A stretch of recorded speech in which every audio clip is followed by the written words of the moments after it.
Bonsoir à tous et bienvenue à cette édition d'information dont voici les principaux titres. Crise dans l'Est de la RDC, la mission des Nations Unies pour la stabilisation du Congo invite la classe politique congolaise au dialogue pour une paix durable dans cette partie du pays. Quant au mandat de la brigade d'intervention, la MONUSCO affirme qu'il reste tel que voulu par les conseils de sécurité dans sa résolution 2098. Une journée pour honorer la mémoire des casques bleus de l'ONU qui ont perdu la vie au service de la cause de la paix. C'est ce 29 mai, s'adapter aux nouveaux défis et le thème retenu pour cette année.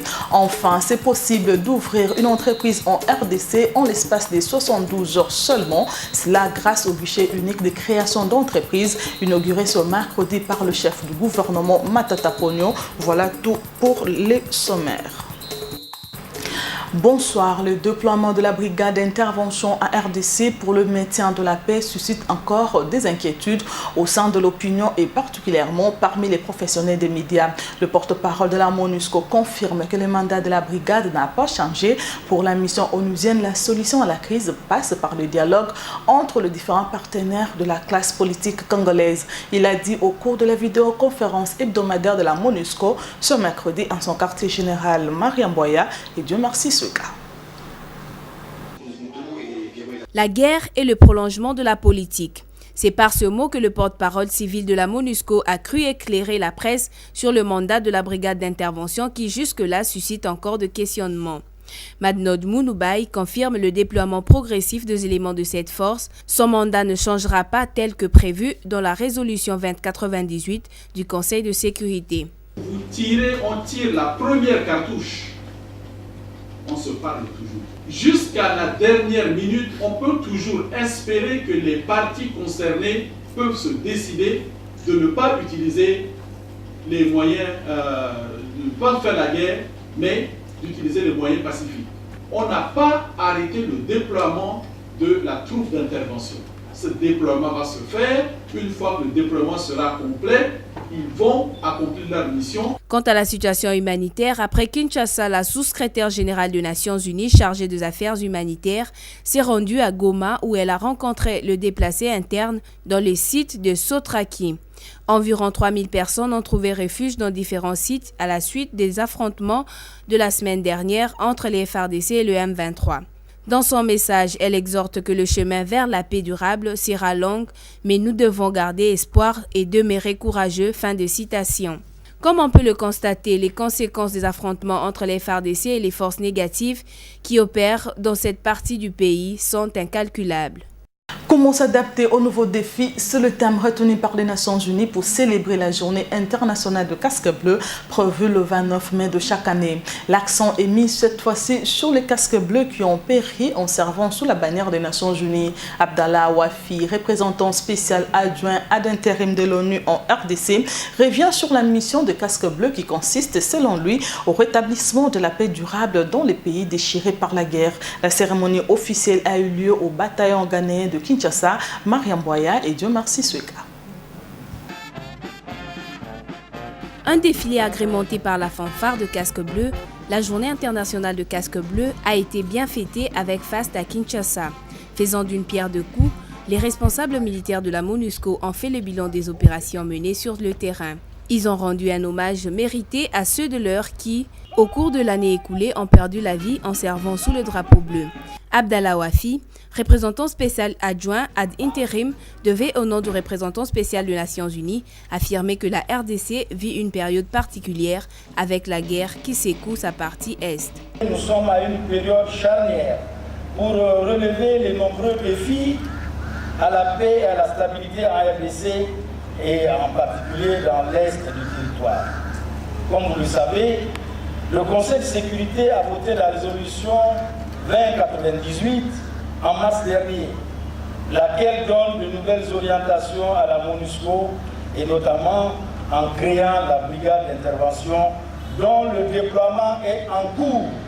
Quant au nombre de casques bleus qui ont péri, Abdallah Wafi précise. La perte de 10 casques bleus disparus dans l'exercice de leurs fonctions au sein de la MONUSCO début mai 2012. Le secrétaire général a adressé un message de soutien aux hommes de la paix.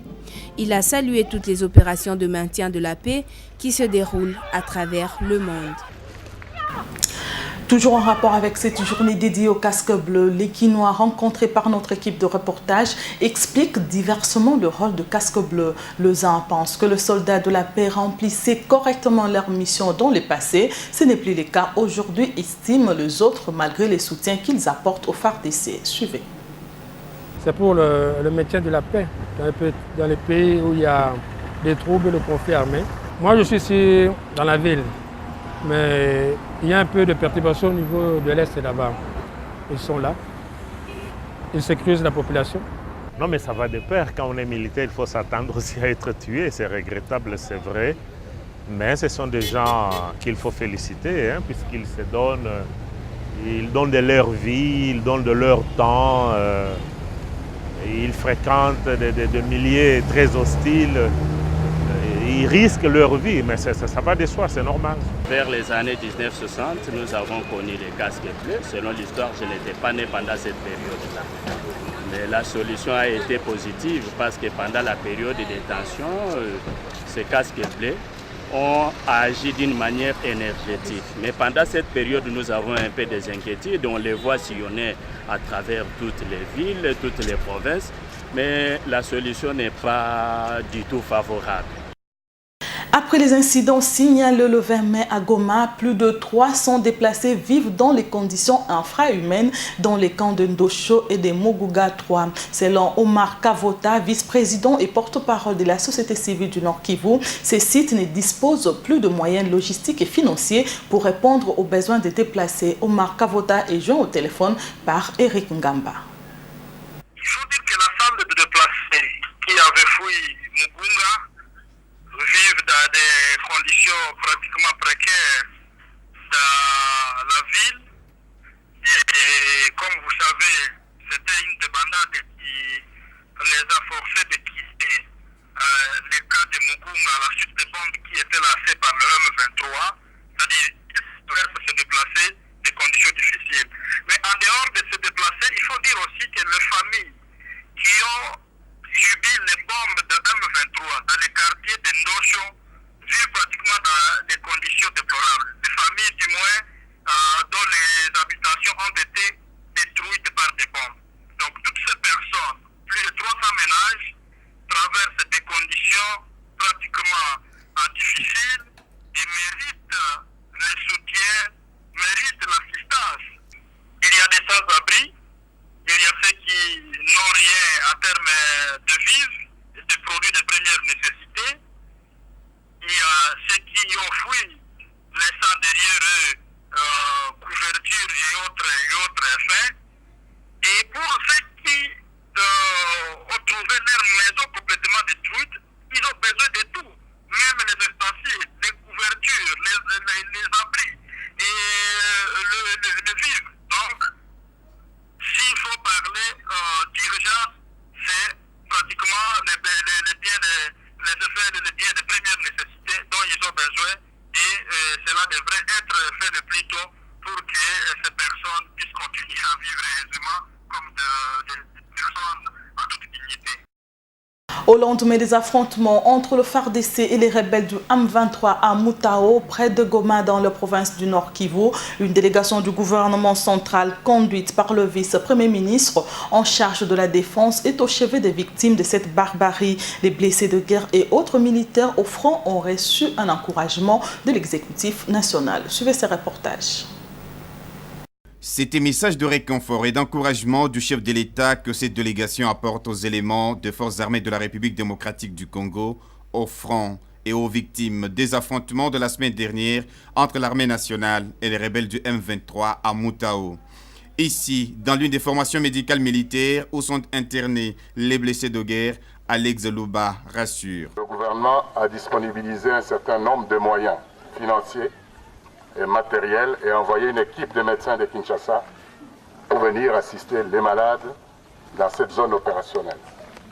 Et je voudrais encore une fois de plus les remercier, les encourager, de dire que le pays ne vous oubliera pas. Le vice-premier ministre Louba a donné confiance à ses hommes des troupes. Il a indiqué par ailleurs que le gouvernement est en train de tout mettre en œuvre pour apporter un appui conséquent au courage dont ont fait montre les vaillants soldats de la RDC face aux provocations des rebelles. Cette délégation poursuit sa tournée dans la partie orientale du pays. En marge du dernier sommet de l'Union africaine à Addis Abeba, le président tanzanien Jakaya Kikwete a appelé ses collègues de la région de Grand Lac, particulièrement le Rwanda, l'Ouganda et le Burundi, à engager des négociations directes avec leurs rébellions respectives. Cela à l'exemple de la RDC qui est en pourparlers avec le M23 dans la capitale ougandaise. La proposition fait des vagues à Kigali et Kampala. Si Kagame s'est renfermé dans un mutisme coupable, laissant son porte-parole le soin de répondre à Jakaya Kikwete, Museveni a par contre proposé une piste de solution à 3 volets. À y regarder de près, il s'agit d'une manière subtile de brouiller les cartes afin de gagner du temps et maintenir le statu quo qui prévaut dans la sous-région. Oscar Bakandoa. Se sentant indexé à l'instar de son comparse de Kigali dans l'insécurité qui prévaut dans le Grand Lac, l'homme fort de Kampala a pris la tangente. Yoweri Museveni présente une piste à 3 volets, comprenant notamment la participation des communautés locales qui portent le poids du combat et ses conséquences, l'effort régional impliquant la RDC et ses voisins, enfin l'effort international impliquant les pays de la région et les partenaires au développement. À y regarder de près, tous les observateurs sont d'avis qu'il n'y a rien de neuf dans la recette Museveni. Qu'est-ce que l'homme fort de Kampala entend par faire participer les communautés locales à la résolution de la crise ? Quel rôle voudrait-il leur faire jouer dans une affaire où elles sont complètement ignorées par des régimes à la solde de la mafia internationale? Ce qui est vrai, c'est que le président ougandais voudrait reprendre pour son compte cette affaire. C'est bien de reconnaître que les communautés locales sont les victimes des conflits armés, mais cela ne suffit pas. Il faut arriver à désigner les bourreaux, les condamner et les obliger à procéder aux réparations des préjudices causés sur ces communautés. S'il veut parler de la coexistence, ce serait de la supercherie. Les conflits politiques ou politico-armés n'ont jamais interrompu les échanges séculaires entre les peuples congolais, rwandais et ougandais. Yoweri Museveni voudrait distraire l'opinion en l'entraînant sur une piste qui va prendre du temps pour être définie et cernée avant qu'on l'entache. Au finish, d'ingrédients du genre stigmatisation. Tout compte fait, la proposition de Museveni est une fuite en avant. Ce n'est ni plus ni moins que du saupoudrage destiné à brouiller les cartes sur la sortie de crise dans les Grands Lacs. But, maintenir le statu quo dont tous tirent le meilleur parti. Le délai de 48 heures accordé aux différentes composantes pour les organes de la future Commission électorale nationale indépendante expire ce mercredi. Toutes les organisations ont, selon les dernières informations, déposé leur liste. Il revient à présent au président de l'Assemblée nationale d'annoncer officiellement la prochaine étape. Le Bureau national du Conseil de l'apostolat de laïcs catholiques du Congo dénonce les abominations qui se commettent dans les diocèses de Goma dans le Nord Kivu. Quant à la désignation de l'abbé Apollinaire Malou Malou comme candidat choisi par les confessions religieuses au poste de président de la CENI, le CALCE s'oppose. Son porte-parole précise qu'aucun prélat catholique n'est autorisé à faire partie de cette institution. Agir autrement serait aller à l'encontre des instructions officielles du Saint-Siège. Jemima Mogo et Fiston Bweni. Le président de l'Assemblée nationale, l'honorable Aubin Menakou, a indiqué avant-hier n'avoir pas reçu un document de la CENCO récusant le candidat désigné par les confessions religieuses en la personne du révérend abbé Apollinaire Malou Malou. Sans doute, la CENCO n'a pas adressé un courrier à l'Assemblée nationale parce qu'à notre avis, elle avait expliqué la position de l'Église aux autres confessions religieuses qui devraient normalement en tenir compte. Mais ces dernières, on ne sait pas trop pour quelles raisons, ont délibérément poursuivi le processus avec cette grave entorse, mettant M. l'abbé dans une position très inconfortable. Il faut savoir que le non à sa désignation est une instruction officielle du Saint-Siège. Je me répète, il faut savoir que le non à sa désignation, donc à la désignation de l'abbé Malou Malou à la tête de la CENI, c'est une instruction officielle du Saint-Siège. Cette mesure ne frappe pas un individu pour une fonction, mais tous les ecclésiastiques, c'est-à-dire les évêques, les prêtres, les religieuses et les religieuses, pour toutes les charges politiques. C'est en vertu de ces principes que le prêtre ne se présente pas aux élections. Un nouveau candidat à la présidence de la Commission électorale nationale indépendante rénovée. Il s'agit de Guy Coucou, président de la Confédération démocratique du travail. Il a été plébiscité à ce poste par l'intersyndicat de travailleurs grâce à son expérience en matière électorale. Son dossier a été transmis au bureau de l'Assemblée nationale pour les comptes de la société civile. Il entend faire profiter au pays de cette expérience. Je vous propose de l'écouter au micro de José Junior Owawa. Nous avons estimé au niveau de l'intersyndicale que c'est une honte et surtout que la force la plus significative dans la société civile, c'est le mouvement syndical. Comme vous savez, dans tous les pays du monde, les syndicats ont donné cette preuve-là. Après un long moment de silence, des années de silence, le mouvement syndical congolais s'est rendu compte que finalement, on est en train de tâtonner sur un terrain où nous évoluons toutes les années, le terrain des élections. C'est un terrain qui nous est familier tous les 3 ans. Depuis 1960, dans les entreprises, il y a les élections. Ces élections sont proclamées par les gouvernements comme arbitres. Et c'est comme ça que les syndicats sont alignés, les premiers, les deuxièmes, les trois, sur base des élections qui se passent. Nous-mêmes, nous sommes les acteurs issus des élections, des congrès qui se passent dans nos entreprises. Ceux qui se livrent au jet démocratique régulièrement. Vous savez, il y a ce qu'on appelle le coefficient électoral, il y a ce qu'on appelle les contentieux électoraux. Tout ça, nous les vivons depuis des années. Les élections, c'est notre monde, c'est notre pain quotidien.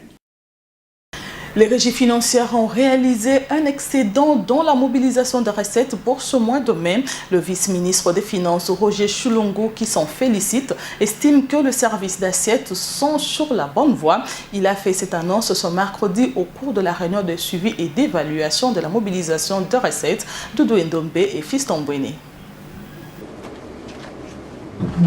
Roger Chulungu reconnaît une évolution dans la mobilisation des recettes. 280 milliards de francs congolais réalisés pour le seul mois de mai, il fallait le faire. On observe même un excédent de 1,25% par rapport au mois dernier. Les vice-ministres exhortent les régies financières à ne pas baisser la garde. Dans le cadre de la signature de contrats de performance entre la direction générale et les directions provinciales, pour se mettre en phase avec la recommandation du chef de l'État sur sa volonté de voir les régies financières réaliser les doubles des recettes en 2013 par rapport à leur niveau de 2012. Roger Chulungu rassure que les finances publiques pour l'exercice actuel sont sur la bonne voie. Toutefois, à la fin de l'année, le gouvernement aura à évaluer les niveaux de mobilisation en rapport avec les assignations budgétaires fixées par la loi des finances 2013. Bonne nouvelle pour ceux qui désirent créer une entreprise. Le guichet unique de création d'entreprise est un centre unique d'accomplissement rapide des formalités essentielles de création d'entreprise, et cela dans 3 jours. C'est le Premier ministre Matata Ponyo qui a procédé à l'inauguration officielle des offices de ces guichets, dont le siège se trouve dans la commune de Gombe. Pour Amissi Eradi, directeur général de cette structure, cette nouvelle acquisition vient une fois de plus matérialiser la vision du chef de l'État de faire de la RDC un pays émergent et propice pour les investisseurs internationaux et nationaux. Anita Lombois et Fiston Mbouéné. Ce jour restera gravé dans les annales de l'histoire du monde des affaires en République démocratique du Congo.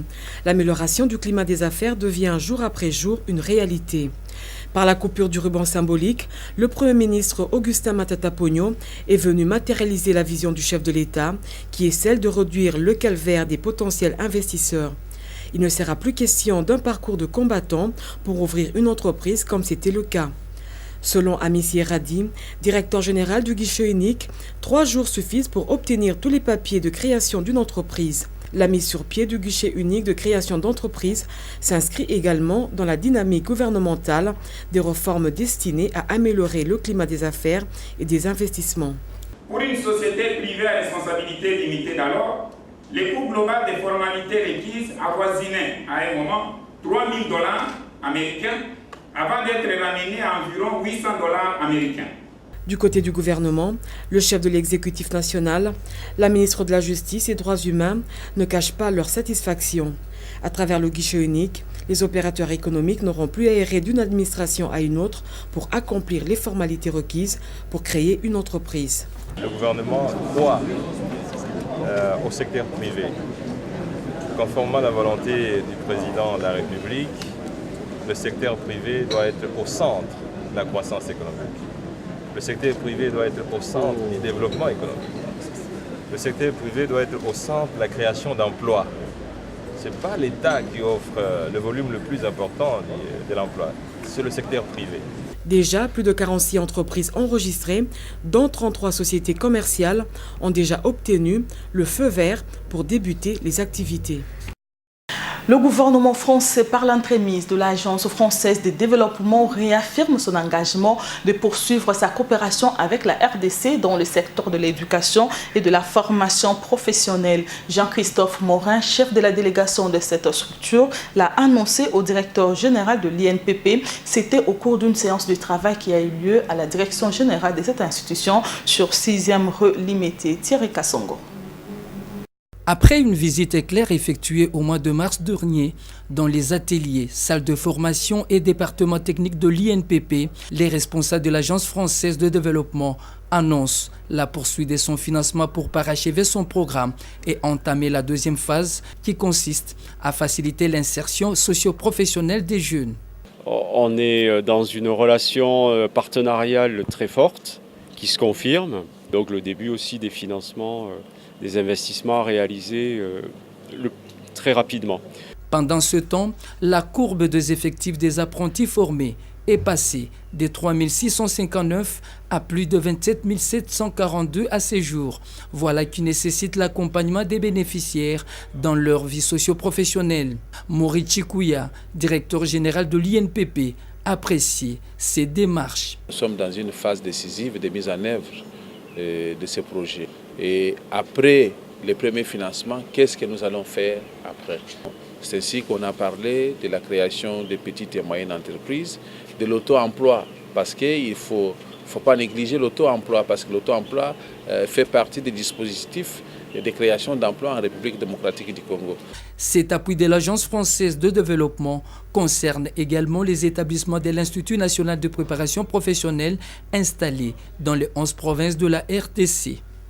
Rendons-nous au Sénat où les élus du peuple viennent d'adopter les projets de loi portant adhésion de la RDC à la Convention relative aux droits des personnes vivant avec handicap. Ce texte de loi permet à la République démocratique du Congo de renforcer sa législation nationale en matière de protection des personnes vivant avec handicap et d'accéder aux divers avantages prévus par les instruments internationaux. C'était au cours de la plénière de ce mercredi présidée par Léon Kengo Wadondo dans la salle de conférences internationale du Palais du Peuple. Suivez. Les conditions des personnes vivant avec handicap ne cessent de susciter l'intérêt des législateurs congolais. Après son adoption à l'Assemblée nationale, le projet de loi passe après une seconde lecture à l'unanimité des sénateurs. Il permet au pays de rencontrer la volonté de la Constitution qui dispose dans son article 49 des mesures spécifiques de protection en rapport avec les besoins physiques, intellectuels et moraux des personnes vivant avec handicap. Il faut rappeler que la Constitution, en son article 48, impose à l'État l'obligation de protéger les compatriotes, les personnes vivant avec handicap, ainsi que de promouvoir leurs droits, notamment en prévoyant donc leur présence dans les institutions, aussi bien au niveau local qu'au niveau national. Cette adhésion permet également à la République démocratique du Congo de renforcer sa législation nationale en matière de protection des personnes vivant avec handicap. L'État a donc le devoir de promouvoir la présence de la personne avec handicap au sein des institutions nationales, provinciales et locales. Cette loi permet au pays de combattre efficacement la discrimination et la stigmatisation dont les personnes vivant avec handicap sont victimes dans notre pays. En séjour à Kisangani, le vice-premier ministre en charge du budget a visité le barrage hydroélectrique de la Chopo. Il a fait état de fuites dans les dispositifs sécuritaires de cet ouvrage, conséquence de la vétusté de ses équipements. Daniel Moukoko Samba s'est également rendu dans les installations de la Régie des eaux et de la SNEL. Les détails dans ce reportage. Voilà une tôle qui lutte entre la pression de l'eau et l'attaque de la corrosion. La population de Kisangani vit avec impuissance et amertume ce danger qui rôde le barrage hydroélectrique de la Chopo et peut faire arrêter les travaux de l'usine de la Régie des eaux. Avec 24 territoires, la province orientale n'est servie que par 5 centres de distribution. 5 autres sont à l'arrêt. Pour résorber la situation, au vice-premier ministre du budget, les experts de la Régie des eaux ont fait 2 propositions. Construire la Chopo 2 ou remettre en service les machines inopérationnelles. Sur l'axe énergie électrique, la demande est de 30 MW. Aujourd'hui, les consommateurs se contentent d'une production de 19 seulement. L'insuffisance du courant électrique est ressentie par les ménages, par les usines et par les mines. C'est au cours de cette séance de travail que le gouvernement provincial a détaillé ses ambitions. Un plan chiffré, cohérent, capable d'attirer les investissements a été présenté. Pour une vision futuriste, la province orientale imagine la création des zones économiques spéciales à ses frontières, booster l'agriculture, créer de l'emploi, construire des kilomètres de routes de dessert agricole, lutter contre la faim et assurer l'autosuffisance alimentaire pour sa population. L'industrie du tourisme va également renaître. L'étude a été présentée. Le ministre de l'Enseignement primaire, secondaire et professionnel Maker Mouangou a procédé mardi à la pose de la première pierre pour les travaux de réhabilitation des litaves. Cette activité s'inscrit dans le cadre du projet initié par le gouvernement pour la reconstruction et la réhabilitation des infrastructures scolaires du pays. L'ouvrage est financé par l'UNESCO. Rosawazi et Fiston Bouini pour les détails. Le gouvernement s'engage à tout mettre en œuvre pour offrir aux élèves de la RDC un meilleur cadre qui leur permettra d'étudier dans de bonnes conditions. C'est la raison même de la réhabilitation des Litantele. Cette école d'enseignement technique et professionnel organise des filières d'études dans le domaine de l'élevage, l'agronomie et du maraîcher. Le projet est financé par l'UNESCO dans son programme BIR, une meilleure éducation pour le développement de l'Afrique. L'émergence d'un État sur la scène internationale suppose aussi sa capacité à répondre aux besoins fondamentaux de sa population, parmi lesquels figurent sans doute au premier plan les besoins alimentaires. Maker Mouangou, qui a procédé à la pose de la première pierre, ne pouvait que se réjouir de cette initiative. Le gouvernement met un focus spécial sur la formation des jeunes compétents capables de prendre la relève des aînés. Pour cela, le ministère de l'EPSP a entrepris la réforme des programmes de formation en adoptant l'approche par compétences. Il ne s'agira plus de donner aux apprenants des savoirs seulement théoriques, mais de leur inférer aussi des compétences pointues dans le domaine de leur vocation. Dans le cadre de l'amélioration et de la pertinence de l'apprentissage, l'Institut technique et professionnel de Bumbu devrait lui aussi faire partie des établissements scolaires retenus dans le cadre de ces projets. La filière de la construction métallique a retenu l'attention des experts de l'UNESCO qui promettent de la soutenir dans le tout prochain jour. Jimmy Mamogo est là ce soir pour la lecture de journaux parus ce mercredi à Kinshasa. C'est la revue de presse.